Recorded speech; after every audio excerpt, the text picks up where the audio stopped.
안녕하세요. 저는 30대 중반의 여성입니다. 저와 남편은 일반 회사원이고 평범한 집에서 딸과 함께 셋이서 살고 있어요. 저희 부부는 얼마 전 각자의 길을 가고 부부의 연을 끊을 뻔했지만 화해하고 지금은 아주 잘 살고 있습니다. 오늘은 제 이야기를 여러분들께 들려드리려고 이렇게 사연을 써봐요.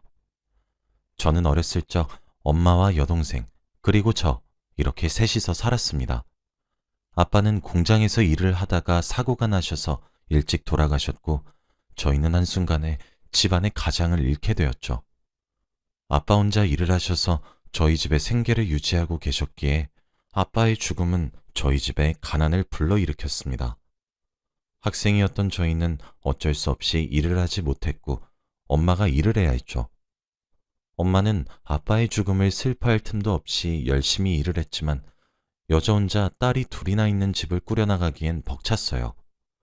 엄마는 정말 집에 잘 들어오지 못할 정도로 밤낮 없이 하루 종일 일을 하셨고, 저는 집에서 어린 동생을 제가 돌보면서 살았어요. 저도 당시에 어렸지만 엄마가 힘들어하는 걸 보니 일찍 철이 들었고, 친구들이 공부하는 동안 저는 동생의 기저귀를 갈고 분유를 타면서 살아야 했죠. 엄마는 늘 새벽 일찍 나가셔서 저녁 늦게 들어오셨고, 저는 엄마가 들어와서 제가 자고 있지 않으면 저를 재운다고 엄마가 더 늦게 주무실까봐 일부러 엄마가 퇴근하시기 전에 저와 여동생은 잠을 잤어요. 여동생은 제가 키운 거나 다름없죠. 아무튼 저는 경제적으로 어려운 집안이었기에 대학은 꿈도 꾸지 못했고, 하루라도 더 일찍 일을 해서 돈을 벌고 엄마를 조금 도와주고 싶었어요. 졸업을 하자마자 바로 공장에 취직해서 돈을 벌었고, 동생을 대학교에 보내기 위해 열심히 일을 했죠. 동생은 저처럼 이런 공장직에 다니지 않고 공부도 열심히 하길 바랬기에 제가 동생의 대학 등록금도 벌면서 일을 했습니다. 제가 일을 하니까 엄마는 예전만큼 일을 하지 않아도 되었고, 다른 평범한 집안의 엄마처럼 정시에 출근하고 정시에 퇴근하셨어요. 대신에 제 일상이 없어지고 일만 해야 하기만 했지만, 제가 희생해서 엄마와 동생이 행복하다면 저는 그것만으로도 만족했습니다. 평생 일만 하다 죽을 정도로 일을 열심히 했고, 당연히 결혼은 꿈도 꾸지 못했죠. 그런데 엄마가 어느 날 밤 늦게 퇴근하고 왔는데, 원래라면 자고 있어야 할 엄마가 거실에 불도 안 켜고 앉아 있더라고요. 저는 너무 놀라서 안 자고 뭐 하냐고 물어보니 엄마가 조용히 이야기 좀 하자고 하는 겁니다. 처음 보는 엄마의 진지한 모습에 조금 놀랐고, 엄마 앞에 앉았더니 엄마는 제 손을 꼭 잡으시면서 민영아, 너도 이제 네 인생 살아. 너 지금 하루 종일 일만 하면서 쉬는 날 없이 살고 있잖니. 엄마는 우리 딸이 이렇게 청춘 보내는 건 싫어. 지금이라도 좋은 남자 만나서 결혼해라. 라고 했죠. 엄마는 자신처럼 돈에 얽매이지 말라면서 지금이라도 좋은 남자를 만나 가정을 꾸리고 살았으면 좋겠다고 했는데, 저는 제가 없으면 아직 백수인 동생과 엄마가 경제적으로 힘들 걸 알았기에 선뜻 알겠다고 대답하지 못하고 허공만 바라보고 있었습니다. 그때 제 마음을 읽으셨는지, 네 동생은 걱정 말고, 어릴 때부터 네가 친구들이랑 안 놀고 동생만 챙길 때 엄마가 얼마나 마음 아팠는지 아니? 친구들 다 놀이터에서 놀고 땅 따먹게 하고 있을 때 넌 일찍 철들어서 동생 기저귀 갈고 분유 먹이고, 엄마가 그 모습 보는데 마음 찢어지는 줄 알았다. 늦었지만 엄마가 이제라도 엄마 노릇 할 테니까 이제 동생이랑 엄마 걱정 말고 편히 하고 싶은 거 하면서 살아 우리 딸. 라고 했어요. 엄마의 말에 저도 모르게 눈물이 흐르고 있었고, 엄마는 저를 안아주면서 토닥이셨죠. 저는 그날을 아직까지 잊을 수 없습니다. 엄마의 말을 듣고 마음의 짐을 내려놓을 수 있었고, 그때부터 사람도 많이 만나고 취미생활도 하면서 조금씩 저를 찾아갔던 것 같아요. 평생 동안 제가 하고 싶은 것 다 참아가면서 살아왔는데 20대 후반이 되어서 제 인생을 찾게 돼서 너무 행복했습니다. 그리고 저는 한 남자를 만나게 되어 바로 지금의 남편입니다. 남자친구는 저와 비슷한 집안에 자라서 공감대도 잘 맞았고 마음에 들지 않은 점 하나 없었죠. 몇 년 동안 연애를 하다 보니 자연스럽게 결혼 얘기가 오갔는데 솔직히 저는 결혼 생각이 없었어요. 결혼하면 비용이 어마무시하기도 하고 아이를 낳으면 돈이 더 들어가는데 저희 집안 형편에서 너무 부담되었거든요. 그런데 남자친구는 제 속사정을 알고 예물만 해도 된다며 몸만 오라고 나머지는 자기네 집에서 하겠다고 하더라고요. 그렇게 결혼을 허락받으러 남자친구 부모님 댁으로 인사를 드리러 갔는데 제가 예물만 하니까 안 좋게 보실 줄 알았는데 다행히도 잘 대해주시더라고요. 시아버지는 정말 인품도 좋으시고 말도 다정하게 해주셔서 잠시 아버지의 품을 느낀 것 같이 포근했습니다. 시어머니도 집안에 딸이 없어서 딸이 생긴 것 같다고 좋아해 주셨고요. 당연히 저희 엄마와 동생도 남자친구를 좋아해 주셔서 결혼을 지체할 이유가 없었습니다. 결혼을 정식적으로 허락을 받고 그때부터 결혼 준비를 시작한 것 같아요. 그런데 제가 신혼집을 구하고 청첩장을 디자인하고 웨딩드레스를 고르는 등 결혼 준비를 하는데 시어머니의 손길이 닿지 않은 곳이 없습니다. 저와 시어머니는 의견이 잘 맞지 않았거든요. 그래도 제가 며느리고 전부 다 시댁에서 지원을 해주시니까 감사한 마음에 아무 말 안 하고 시어머니가 하라는 대로 다 했습니다. 그렇지만 웨딩드레스는 제가 입고 싶은 옷을 입고 싶었어요.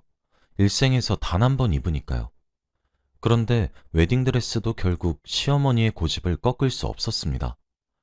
정말 옛날 사람이 입을 것 같은 올드한 웨딩드레스에다가 속살이 하나도 보이지 않고 팔과 목까지 다 가려진 웨딩드레스였어요. 마음에 드는 웨딩드레스를 시어머니께 보여드려도 무시하셨죠. 어쩔 수 없이 결혼 준비는 시어머니가 원하는 대로 했습니다. 그런데 그것도 모자라서 예물은 저희 집에서 준비하는 거라서 저와 엄마가 고르고 있었는데 갑자기 시어머니가 끼시더라고요. 그러면서 자기는 다이아 반지를 가지고 싶다고 말씀하셨죠. 저는 시어머니께 어머니, 저와 엄마는 목걸이 생각하고 있었는데요. 라고 하니 화를 내시면서 자기는 다이아 반지 아니면 안 받겠다고 하더라고요. 예물은 원래 주는 사람 마음대로 주는 거 아니었나요? 저는 그래도 이것만큼은 시어머니 고집대로 되지 않게 목걸이로 밀고 나갔지만 저희 친정엄마가 어차피 결혼 준비 시댁에서 다 비용 지불해 주셨으니까 시어머니가 원하는 다이아 반지로 해드리자고 하더라고요. 그래서 어쩔 수 없이 저와 시어머니 그리고 친정엄마 셋이서 매장으로 갔어요. 그런데 시어머니가 직원에게 제가 찜한 반지 좀 보여주세요 라고 하더라고요. 알고 보니 원하는 다이아 반지가 있었고 이미 호수까지 다 맞춘 상태더군요. 저와 저희 엄마는 결제만 하고 가게에 나오면 됐습니다. 아무튼 저희의 결혼 준비는 이랬고 신혼집에서 드디어 남편과 둘이서 살게 되었어요. 신혼집도 시어머니의 성화에 못 이겨 시댁과 가까운 집으로 잡았고 친정엄마는 타 지역에 살아서 자주 왕래를 하지 못했어요. 시어머니의 고집이 세도 다른 집에서 살면 자주 마주칠 일이 없으니 괜찮을 줄 알았고 남편도 자기 엄마가 별나다는 걸 알고 있어서 저에게 더 잘 대해주었죠. 하지만 저희의 결혼 생활은 저와 남편의 생각과는 정말 많이 달랐습니다. 시어머니는 자기 집 드나들듯이 저희 신혼집에 오셨고 그럴 때마다 자기 심심하다며 밥 해달라 하고 놀아달라고 하더라고요. 저와 남편은 둘 다 일도 하고 그래서 주말엔 좀 쉬고 싶은데 그러질 못하니까 너무 힘들어서 남편이 시아버지에게 말씀을 드렸어요. 시아버지는 몰랐다면서 자기가 시어머니가 못 가게 하겠다고 하더라고요. 정말 시아버지가 시어머니에게 한 소리 하셨는지 한동안 오시지 않았고 저희 부부는 이제 신혼생활을 즐기려고 했죠. 그때 저의 임신 소식을 알게 되었습니다. 왠지 기분이 이상해서 산부인과에 가서 검사를 받아보니 임신 5주차라고 하더라고요. 안정될 때까지 충분한 휴식을 취해야 하고 스트레스를 많이 받으면 안 된다고 하길래 남편은 그때부터 저에게 절대 움직이지 말라며 자기가 집안일이나 저의 수발까지 다 들었습니다.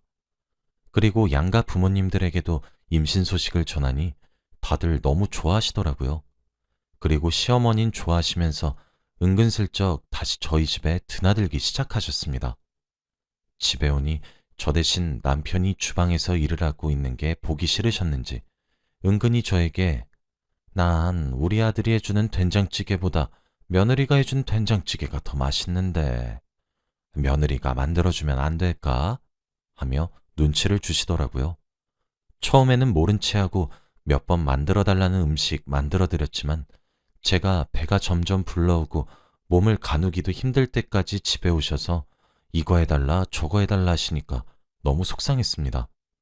손주 생기길 원하시면서 이렇게 며느리를 가만히 놔두지 않으면 안 되는 신부가 너무 짜증이 나더라고요. 너무 속상한 마음에 울어도 보고 문도 잠그고 없는 척도 해봤지만 통하지 않았어요. 결국 시아버지께 다시 전화를 해서 모든 일을 다 설명드리니 한숨을 푹 내쉬면서 그 사람이 또 그려? 내가 그렇게 말을 했는데. 아가, 미안하다. 내가 다시는 그 집에 얼씬도 못하게 하마. 내가 미안해. 하시며 오히려 시아버지께서 사과를 하셨습니다. 시아버지는 정말로 저에게 아버지 같은 분이라고 해도 과언이 아닐 정도예요. 뒤에서 묵묵히 저를 지지해 주시고 응원해 주시는 분이시거든요. 아무튼 제가 만삭 때부터는 시어머니가 오시지 않았고 다행히 저는 건강한 아이를 낳을 수 있었습니다. 그런데 아이가 생기니 남편 혼자 버는 걸로는 세 사람이 먹고 살기에는 빠듯했고 저도 원래 일하는 직장으로 다시 가서 일을 해야 했는데 아이를 돌봐줄 사람이 없었어요. 그렇다고 베이비시터를 고용하기에는 돈도 너무 많이 들었고요. 그래서 시어머니에게 부탁을 드렸지만 자주 저희 집에 오던 시어머니는 갑자기 너무 바쁘다고 하시며 핑계를 대셨고 어쩔 수 없이 타 지역에 사시는 친정엄마가 와서 아이를 돌봐주셨어요. 저희 엄마는 평일 내내 저희 집에서 아기를 돌봐주셨고 주말에는 저희 부부가 아이를 돌봤죠. 그런데 시어머니는 손주를 좋아하시긴 하셨지만 연락도 별로 안 하시고 관심이 많이 없으셨습니다. 아이를 안는 것도 꺼려 하셨고 매일 저희 집에 오셔서 아기를 돌보고 있는 저희 엄마에게 밥해달라 청소해라 하면서 명령만 하셨죠. 저희 엄마는 온몸에 파스를 덕지덕지 붙이셨고 손목밴드를 하시면서 아기를 돌보셨는데 나이도 있으시니 너무 마음이 아팠습니다. 엄마, 많이 힘들지? 미안해. 딸 때문에 타지에 와서 엄마가 너무 고생이다. 아니야. 애 키우는 게 뭐가 힘들어? 괜찮아. 넌 애 낳은 지 얼마 되지도 않아서 바로 일이 되니? 응, 괜찮아. 오늘도 시어머니 오신 거 아니지? 이틀에 한 번꼴로 오시는 것 같아. 엄마 괴롭히려고 오는 것 같아서 찜찜해. 아유, 우리 딸, 별 걱정을 다 해. 사돈도 손녀딸 보고 싶으니까 오시는 거지. 제가 일이 시작한 지 얼마 되지 않아서 매일 퇴근이 늦는데 그럴 때마다 시어머니가 왔다 간 흔적이 있었고 엄마는 늘 제가 걱정할까봐 시어머니가 왔다 갔다는 것을 비밀로 했죠. 엄마가 너무 불쌍하고 안타까워서 일부러 시어머니보다 엄마한테 더 잘해준 것도 있어요. 생일상을 차릴 때 시어머니보다 엄마 생일상을 더 거하게 차리기도 했고 어버이날 선물도 친정엄마에게 돈을 더 넣어드리기도 했거든요. 남편도 찬성했고 충분히 장모님께 그래도 된다고 하길래 그런 거예요. 그리고 주말에 시어머니 몰래 친정엄마한테 맛있는 거 사드리기도 하고요. 친정엄마는 안 해도 된다고 했지만 제가 하고 싶어서 더 했어요. 시어머니는 저희가 좋은 거 먹이지 않아도 이미 좋은 거 많이 먹으시고 다니고 저희 엄마는 저희가 사주지 않으면 끼니를 굶거나 하시거든요. 남편도 저에게 돈을 쥐어주면서 장모님 금반지 하나 사드려 라고 하더군요. 시어머니는 10손가락 다 금반지를 끼고 계시는데 저희 엄마는 평생 금 하나 없이 사셔서 남편 눈에는 그게 마음이 아팠나 봐요. 자기가 장모님한테 받은 은혜가 너무 많다면서 저에게 그러는데 너무 감동이었습니다. 그런데 늘 늦게 퇴근하던 제가 정말 오랜만에 일찍 퇴근하고 집에 간 날이 있었어요. 정시에 퇴근한 게 복직 이후 처음일 정도로 매일같이 야근을 했었는데 해가 질 때쯤 집에 가니까 너무 행복하더라고요. 오랜만에 딸과 놀아줄 수 있을 거란 생각에 기분 좋은 마음으로 집에 갔는데 충격적인 장면을 보고 말았습니다. 집으로 가니 시어머니는 침대에 누워서 TV를 보고 계셨고, 친정엄마는 저희 딸을 등에 업고 청소를 하고 계시더라고요. 정말 이건 아니지 않나요? 이때까지 시어머니는 거의 매일 저희 집에 오셔서 엄마를 부려먹고 있었던 거였어요. 친정엄마는 묵묵히 다 들어주고 쓴소리 한 번 한 적 없고 제게 말해주지도 않았던 거였죠. 그런데 제 두 눈으로 그 꼴을 확인하니 도저히 참을 수 없더라고요. 시어머니는 과자를 먹으면서 부스러기를 땅바닥에 다 흘리고 있고 TV를 보며 하하호호 웃어대는데, 저희 엄마는 그 부스러기를 청소하고 있었고 땀을 흘리며 걸레질하고 있는데 어떤 딸이 웃으며 넘기겠어요? 저는 시어머니에게 말했습니다. 어머니, 이건 아니지 않나요? 저희 엄마가 이 집 가정부도 아니고 같이 청소하고 그런 건 아니더라도 피해는 주시면 안 되죠. 앞으로 저희 집 오지 않으셨으면 좋겠어요. 지금 당장 나가주세요. 뭐? 며느리 너? 아주 시어머니한테 못하는 말이 없다. 내가 오늘 몸이 좀 안 좋아서 하루 누워있는 것 가지고 아주 개못 취급이네. 그리고 사도는 나보다 더 젊잖아. 조금 더 일해도 돼. 엄마, 어머니 오늘 하루 누워 계신 거야? 아니지? 하며 친정엄마에게 물으니 아무 말도 못 하시더라고요. 딱 봐도 매일 이렇게 저와 남편이 없을 때 집에 오셔서 저희 엄마에게 이거 해달라 저거 해달라 했을 게 뻔했죠. 저는 소파에 누워있는 시어머니의 손목을 잡고 현관문으로 끌고 가며 당장 나가세요. 다신 저희 집 오지 마세요. 하며 내쫓으려고 했는데 시어머니는 순간 제 뺨을 때리셨습니다. 야, 이게 드디어 미쳤나? 시작은 네가 먼저 했어. 코앞에 사는 날 두고 네 애밀 불러? 나는 못 믿었니? 손녀딸 내가 잡아먹기라도 해? 나도 우리 아들 잘 키운 엄마야. 그리고 시어머니가 우습지 아주? 이때까지 네가 사돈한테 한 짓들 내가 다 모를 줄 알아? 기껏 며느리 삼으면서 딸처럼 대해줬더니 아주 이게 사람 만만하게 보고 말이야. 어떻게 친정엄마랑 시어머니랑 차별 대우를 해? 저는 정말 화가 났어요. 제가 친정엄마에게 금반지를 사드리고 맛있는 것도 먹으러 다니고 한 것들을 어떻게 알았는지 시어머니가 다 알고 계셨고 차별 대우라고 길길이 날뛰셨죠. 저는 뺨을 어루만지며 어머니가 전에 애는 절대 맡기지 말라고 하셨잖아요. 그리고 저한테 화가 나신 걸 저희 엄마한테 푸시면 되세요? 이미 남편이랑 다 상의하고 저희 엄마에게 해드린 거예요. 당장 제 뺨 때리신 거 사과하세요. 하니 비웃으시면서 짐을 챙기고 저희 집을 나갔습니다. 엄마는 제 뺨을 만져주면서 왜 반항했냐고 오히려 저에게 화를 냈습니다. 저는 그런 엄마에게 왜 이때까지 시어머니 저런 짓 했던 거 말 안 했어? 라고 물었죠. 근데 엄마는 우리 딸 속상해할까봐 그랬지. 사돈한테 미움받으면 안 되잖아. 그리고 결혼할 때 돈 다 대주셨는데 그거 갚는 셈 치는 거지 뭐. 엄만 괜찮아. 라고 하더군요. 정말 가슴이 찢어지는 기분을 그때 처음 느꼈고 불효를 한다는 게 이런 감정이라는 것도 알게 되었습니다. 저는 더 이상 이런 집구석에서 친정엄마가 이런 대우를 받으며 살게 할 수 없었고 퇴근한 남편에게 있었던 상황을 다 설명한 후 이혼을 하자고 했어요. 제가 처음으로 이혼이라는 말을 꺼내니 남편은 동공이 엄청나게 흔들리면서 저에게 무릎을 꿇고 빌더군요. 미안해. 내가 잘못했어. 내가 엄마한테 다시 말할 테니까 이혼만은 제발. 라고 하면서요. 솔직히 흔들리긴 했지만 이렇게 매번 넘어가주면 정신을 제대로 못 차릴 것 같았어요. 그날 저는 간단하게 짐을 싸들고 저와 엄마 그리고 딸 이렇게 셋이서 집을 나왔습니다. 새벽까지 남편은 전화와 문자가 엄청나게 많이 왔는데 다 무시하고 저희는 엄마 집으로 내려갔어요. 다행히 다음 날이 주말이라 회사 출근 걱정은 없었고 오랜만에 본가에 오니까 기분도 좋더라고요. 자기 전 남편이 보낸 문자들을 읽는데 시어머니가 이때까지 저희 엄마를 식모 취급한 이유가 너무 유치했어요. 우리 엄마가 질투해서 그랬대. 딸이 없어서. 차라리 저한테 못되게 구시지 어떻게 사돈을 막대하실 수 있나요? 그때 갑자기 시어머니께서 전화가 오시더라고요. 원래 전화는 잘 안 하시는데 아마 남편에게 쓴소리 한번 들으시고 한마디 하시려고 전화를 한 건가 싶어 마음 다잡고 전화를 받았어요.